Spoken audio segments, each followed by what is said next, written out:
Okay. In the previous class, we had started with the second unit that deals with the quality of sewage, pollution, and self purification of the sewage. And we have already started the discussion on quality of sewage, which includes the different characteristics of sewage like physical, chemical, and biological characters. We had completed the discussion on physical characteristics, which include turbidity, color, odor, and temperature. Okay, turbidity is nothing but the solid matter that is present in suspension state, and it is going to increase as the sewage becomes stronger. It can be measured using the turbidity rods or turbidity meters. Then the second characteristic is color, which can be detected by naked eye, and this is going to indicate the freshness of the sewage. Generally, the sewage will be yellowish, gray, or light brown in color. If it is black or dark brown, it is going to indicate stale and septic sewage. Then odor is nothing but the smell. The normal fresh sewage has a musty odor which is normally not offensive. Musty is nothing but the old wet smell due to the lack of fresh air or due to lack of proper ventilation. The smell that comes out is called as a musty smell. After 3 to 4 hours, it becomes stale as the oxygen gets exhausted from the sewage, and at the septic state, it starts emitting the offensive colors. So, this odor can be measured with the help of a formula called as threshold odor number given by Vs plus Vd by Vs, where Vs indicates volume of sewage, Vd indicates volume of distilled or odorless water that is added to make the sewage sample odorless. Then moving on with the next characteristic, that is temperature. It is going to affect the biological activity of the bacteria present in the sewage and also the viscosity of the sewage. So the standard temperature that is taken is 20 degrees Celsius in India to determine the biological activities in the sewage. As the temperature increases, dissolved oxygen content of the sewage reduces. Then we have started the discussion on the chemical characteristics, which include total solids, suspended solids, and settleable solids, pH value, chloride content, nitrogen content, presence of fat, grease, oils, sulfides, sulfates, hydrogen sulfide gas, dissolved oxygen, chemical oxygen demand, and biological oxygen demand. Okay, so out of these chemical characteristics, we had discussed the first two, that is different solids that is present in the sewage.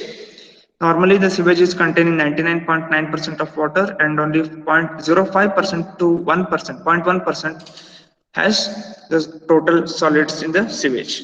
So solids will be present in different forms like suspended solids, dissolved solids, colloidal and settleable solids. We also had a discussion on the different types of solids here, so I will not go in detail again. Also, we have discussed about the determination of solids in sewage: total solids, dissolved solids, settleable solids, and volatile and fixed solids. Okay, so these are some of the characteristics that we have discussed in the previous class. Moving further, I shall resume the discussion from pH.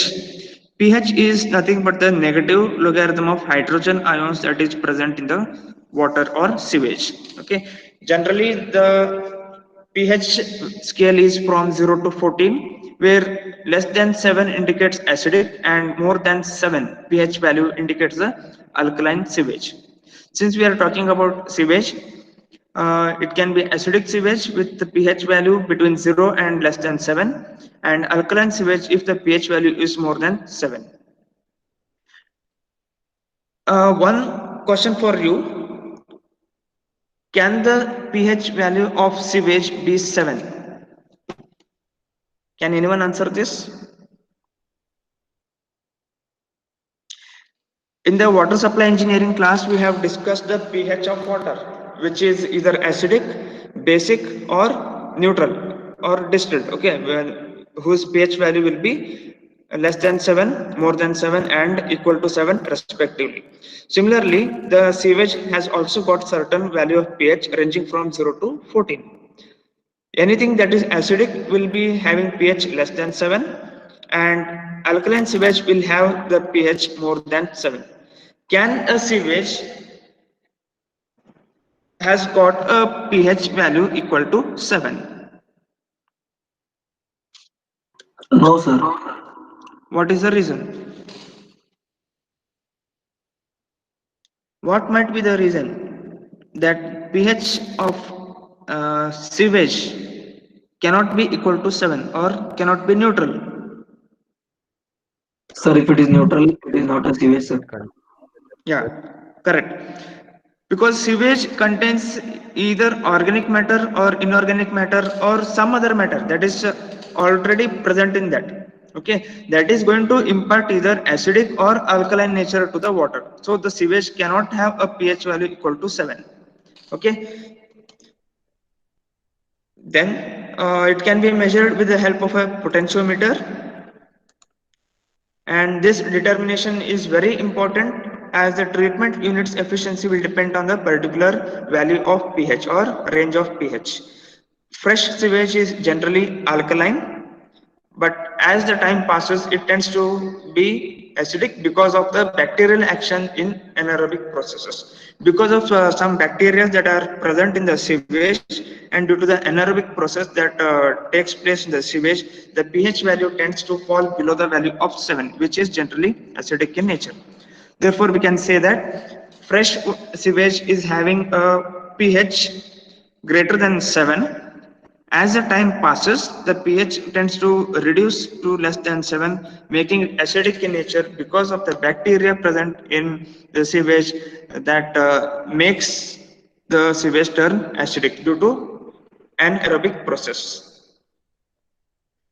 Okay, the next part is the determination of pH. So here I am not going to explain about the determination of the pH because this will be covered in the laboratory. Okay, so the whatever the experiments are there that we shall cover in the laboratory and make the videos available for you so that you can go through it, and the discussions can be done at a later stages. Okay, so I will skip this, the determination of pH in the sewage. Next is the chloride content that is present in the water or sewage. So most of the times chlorides will be generally present in the Sir, your municipal. voice is breaking. What happened? Hello? Hello? Can you hear me now?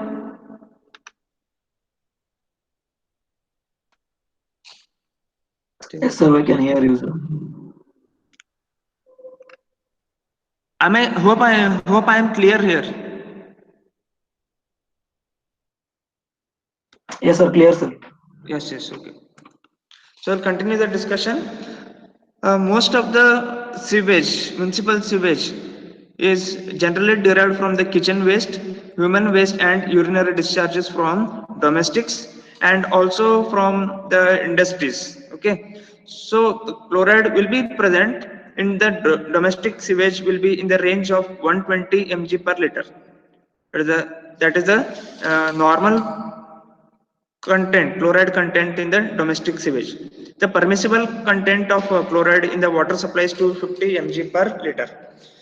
So large amounts of chlorides may also enter from industries, okay, increasing the chloride contents of the sewage. When chloride content is high, it indicates the presence of industrial waste or infiltration of sea water.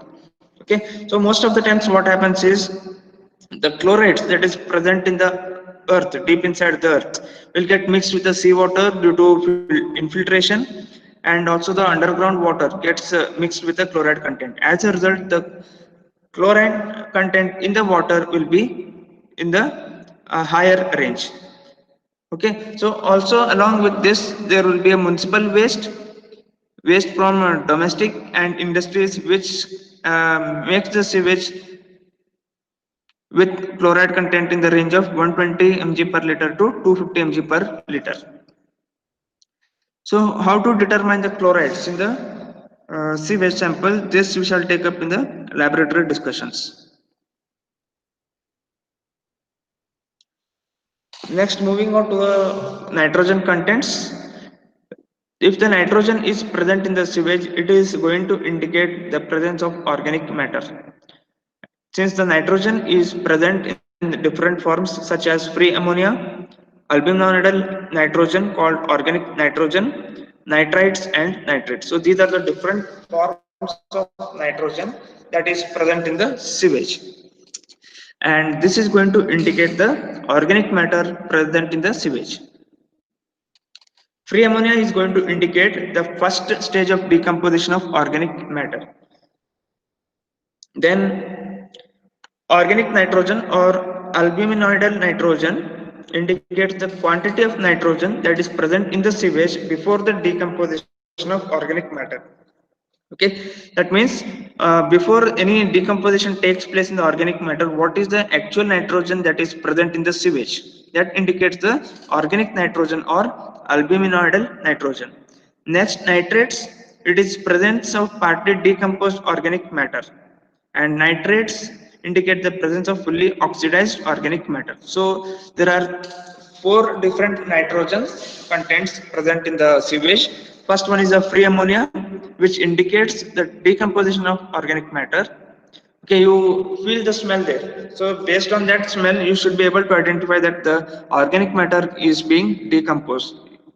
Then the next type of nitrogen is albuminoidal nitrogen or organic nitrogen, which is present in the sewage before the decomposition of the organic matter takes place. Then the third one is nitrite, which indicates the presence of partly decomposed organic matter. So that means there is no complete oxidization or decomposition of the organic matter that is going to take place in the sewage or uh, the dead organic matter. Similarly, nitrates, it is indicating the presence of fully oxidized organic matter.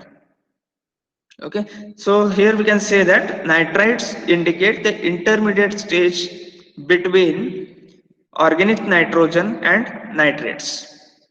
Okay, that is the intermediate stage, which wherein conversion of organic matter of sewage into stable forms, indicating the presence process of treatment is incomplete. So nitrates indicate well oxidized and treated sewage.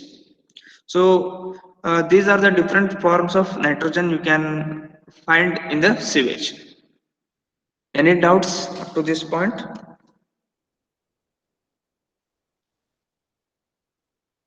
Am I going too fast, Nihal?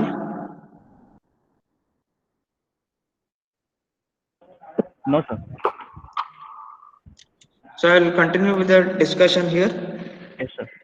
The next one is the presence of fats, oils, and grease.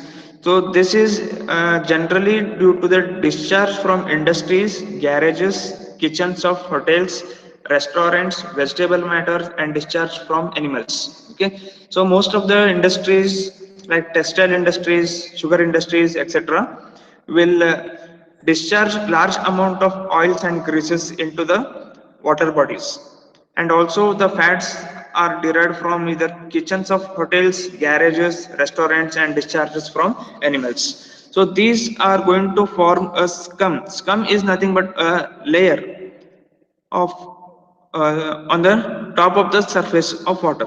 Okay, so these forms come on top of sedimentation tanks and clog the voids of filtering media. Since fat, oil, and grease are going to float on the surface of the water, it is very difficult to treat the sewage by normal techniques like sedimentation and filtration, because as you proceed with sedimentation and filtration, these oils, grease, and fats will block the media, okay, thereby preventing the filtration or treatment of the sewage. Therefore you need to go for different methods, and special techniques has to be adopted in order to treat the sewage that contains fats, oils, and greases. Okay, so what is one of the method that we can employ is you need to mix it with ether, that is hexane. Okay, so the residual solids are mixed with ether. So how is this done is to estimate the amount of fat, oils and greases, a sample of sewage is evaporated. Okay, once you evaporate the sewage, you will be left with the residual solids, which contains fat, oil, grease and other solids. Okay, so you have to mix those residual solids with ether or hexane. This solution is again poured and evaporated, leaving behind the residue which contains only fats, oils, and greases, and that can be weighed at a later stage. So this is how the procedure is. You need to evaporate the sewage. Whatever the residue is left behind after the evaporation has taken place is then mixed with ether or hexane. This solution is again poured in a different unit and evaporated completely. This process leaves behind the residue of fat, oil, and greases only. So once you weigh the residues, you will be able to determine the quantity of fat, oils, and greases that is present in a given sample of sewage. Is it clear? How to determine the presence of fat, oil, and grease? Any doubts on this? No doubt, sir.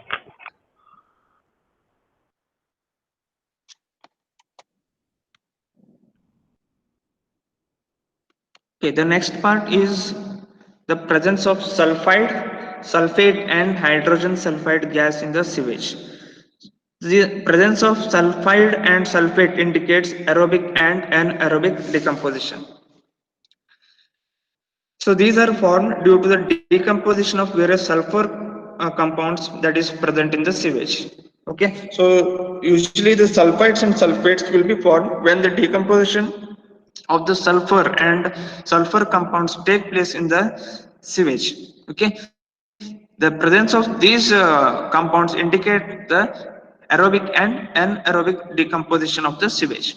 So in aerobic digestion of sewage, the bacteria will make use of oxygen that is present in the sewage and the surroundings, oxidize the sulfur and its compounds present in the sewage to sulfides and sulfate ions.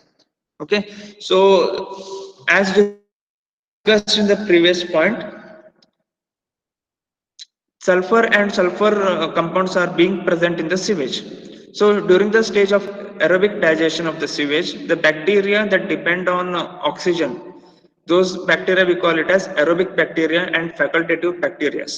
So these bacteria will oxidize sulfur and its compound to sulfides and further to sulfate ions. So these ions, sulfides and sulfate ions, will release the smell, which is a very difficult and unobjectionable product. Initially, the sulfide, hydrogen sulfide gas will be formed, which ultimately form the sulfate ions. So during the aerobic digestion, the bacteria will oxidize the sulfur and its compound to sulfides, and during the transformation from sulfides to sulfate ions, hydrogen sulfide gas will be formed. Okay, further decomposition takes place, which will lead to the formation of sulfate ions. So these sulfides and sulfates will liberate unobjectionable products.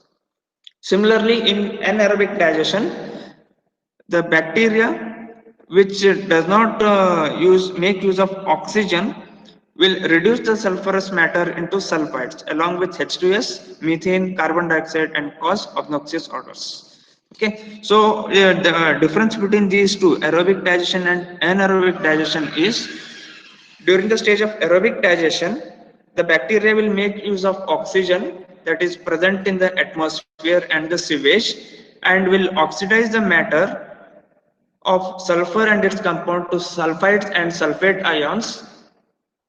But in case of anaerobic digestion, the bacteria will not make use of oxygen, hence the process is the reduction process. The sulfurous matters will be reduced to sulfides along with hydrogen sulfide, methane, carbon dioxide, and other foul smelling gases.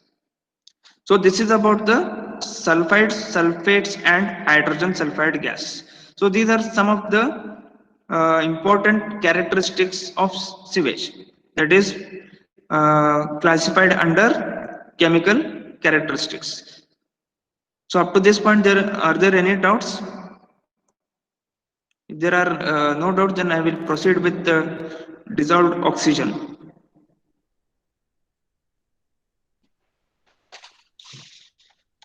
Any doubts you want to ask or any clarification you need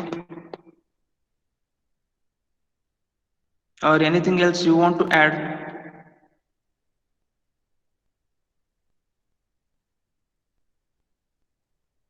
Nivedita?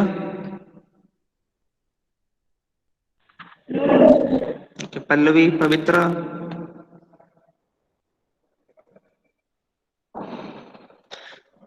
Is it clear up to this point or you want me to repeat once again?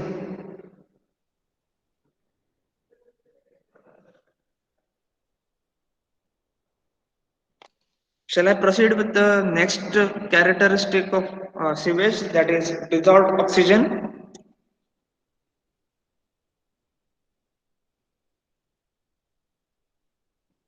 Okay. If there are no doubts, then I will proceed. Dissolved oxygen is nothing but the amount of oxygen that is present in the given water sample at a given temperature. Okay, so you already know that most of the aquatic life will survive on oxygen, right? Whether it may be fish, phytoplankton, or zooplankton. Phytoplanktons are nothing but the plants that are present in the water, and zooplankton are the animals or organisms that are present inside the water. Okay, so zooplankton and phytoplankton together form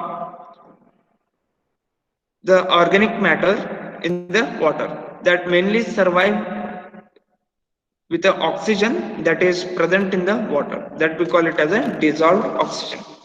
So how do these aquatic animals respire? Can anyone tell about this?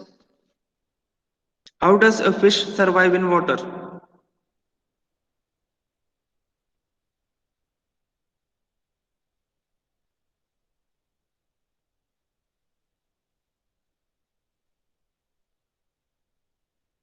Does fish drink water or inhale water?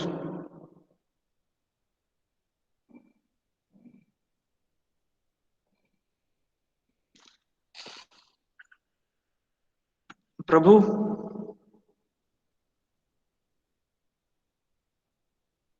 how does Yes, sir. how does fish respire? Does it inhale water or inhale the oxygen that is present in the water? Inhale oxygen, sir. Yes. The fishes and other aquatic organisms present in the water will inhale the oxygen that is dissolved in the water. They do not drink the water. So the amount of dissolved oxygen that is present in a given sample at a given temperature is known as DO. Aquatic life needs a minimum DO of 4 mg per liter for the survival. Higher the value of DO may cause corrosion of pipes, and the test indicates the freshness of sewage. So when you carry out the DO test, that is dissolved oxygen test on the sewage, it is going to indicate the freshness of the sewage. DO content of the sewage is generally determined by Winkler's method, which is oxidation reduction reaction. For domestic supplies, the dissolved oxygen is about 4 to 8 mg per liter, and 0 DO indicates the septic sewage. That means if the sewage is completely septic, stale, there is no oxygen present in that sewage, and it is going to indicate 0 DO. Okay, so whenever you carry out a test of dissolved oxygen on the sewage, if the value turns out to be 0, then it is a septic sewage. There is no oxygen present in the sewage.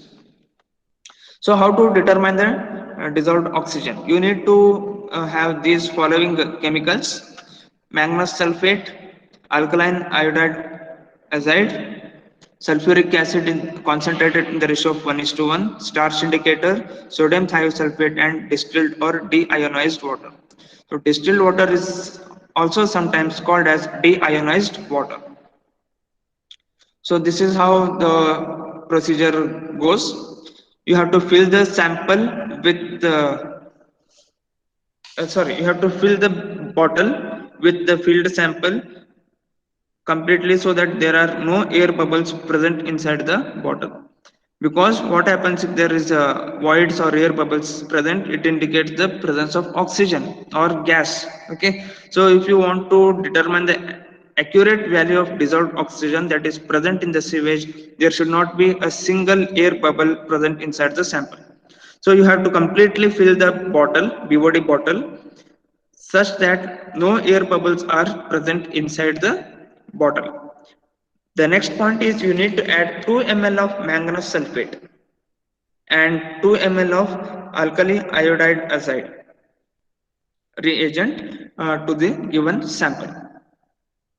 So what happens when you add these two chemicals, that is manganese sulfate and alkaline iodide? If DO is absent, suppose whatever the sample you have taken, if there is no DO present in that, that means the value of DO is equal to 0. It indicates that manganese ion reacts with hydroxide ions, forming a white precipitate called as manganese hydroxide. Okay, suppose if the sample does not contain any DO, then the manganese ions is going to react with hydroxide ions, forming a white precipitate of manganese hydroxide. Suppose if the DO is present inside the given sample of sewage, then the manganese is oxidized to manganic and precipitates as brown colored manganic oxide. Okay, so you can see the chemical reactions here. In case of absence of DO, a white precipitate of manganese hydroxide is formed, and similarly in the presence of DO, the brown colored precipitation of manganic oxide is formed. Okay, so why do you need to add these two compounds here, manganese sulfate and alkaline iodide azide, to identify whether the DO is absent or present in the given sample of sewage? Now once you have done the process of identifying whether the DO is present or absent, the next thing is you need to add the indicator. Okay, so this is here you can see, you need to mix the content thoroughly, you need to allow it to settle down. So this I will detail take up the explanation in detail in the laboratory. Okay, and these are the procedures that is being followed in the determination of DO.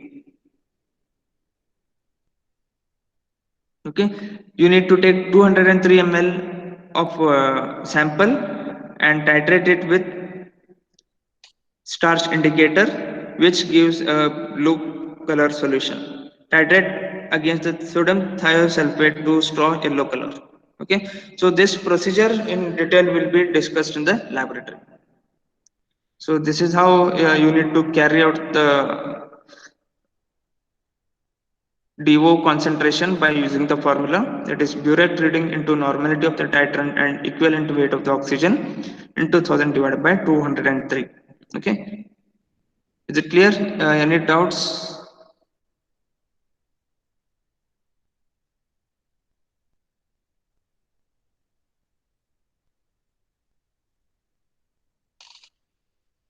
Any doubts up to this point?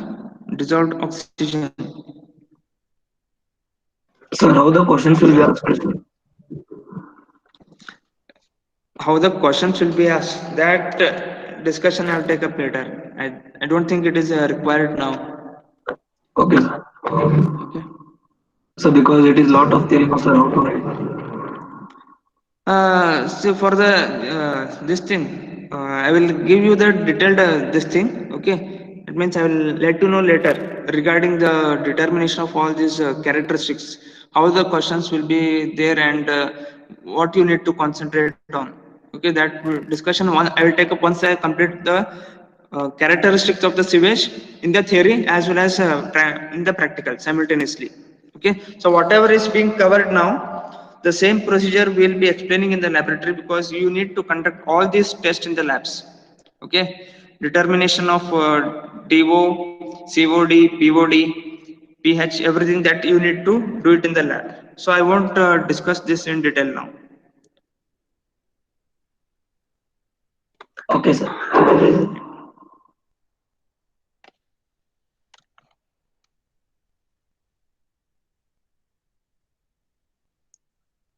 Then the next one is chemical oxygen demand. We call it as COD.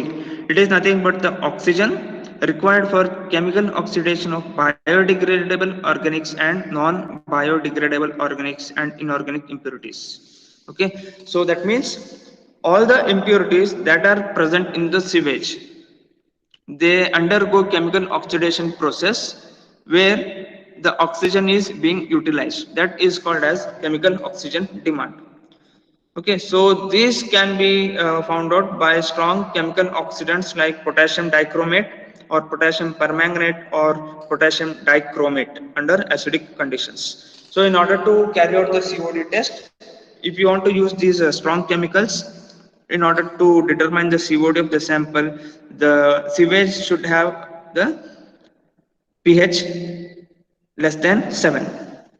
COD indicates the total oxidizable material present in the sewage but does not differentiate between biodegradable and non-biodegradable organics. So in the sewage, you already know that it contains biodegradable and non-biodegradable waste. Okay, organic compounds, inorganic compounds, and some other impurities. Okay, so all these together will constitute the sewage that is dissolved in the water. Okay, now the amount of oxygen that is required to oxidize all these impurities in the presence of chemicals is called as chemical oxygen demand.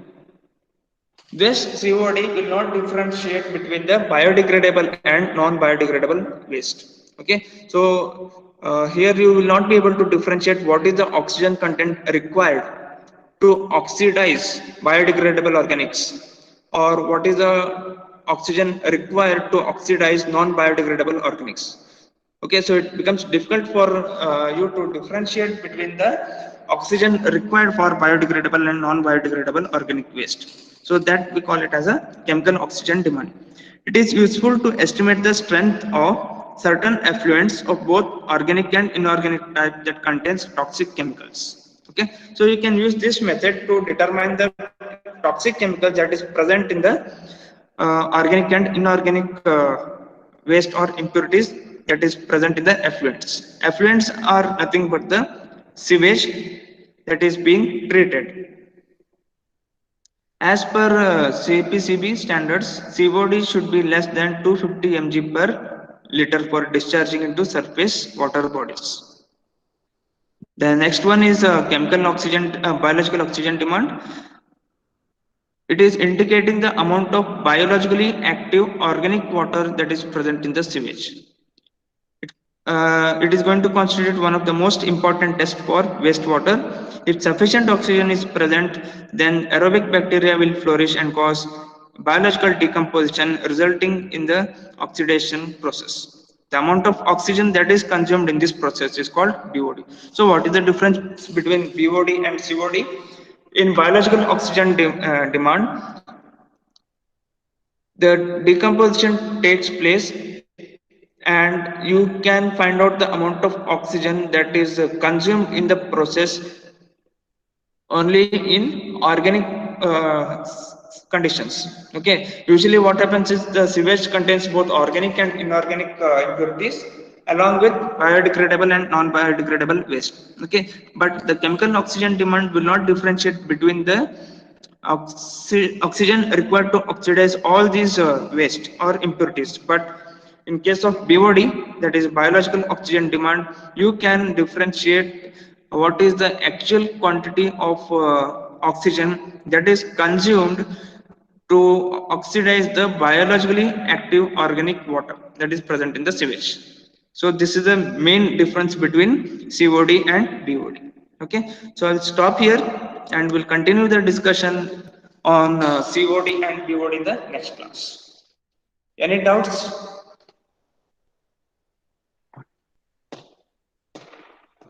Am I going too fast? No, sir. All correct, sir. If there are no doubts, then you can type your USN number in the chat box and you can leave the class.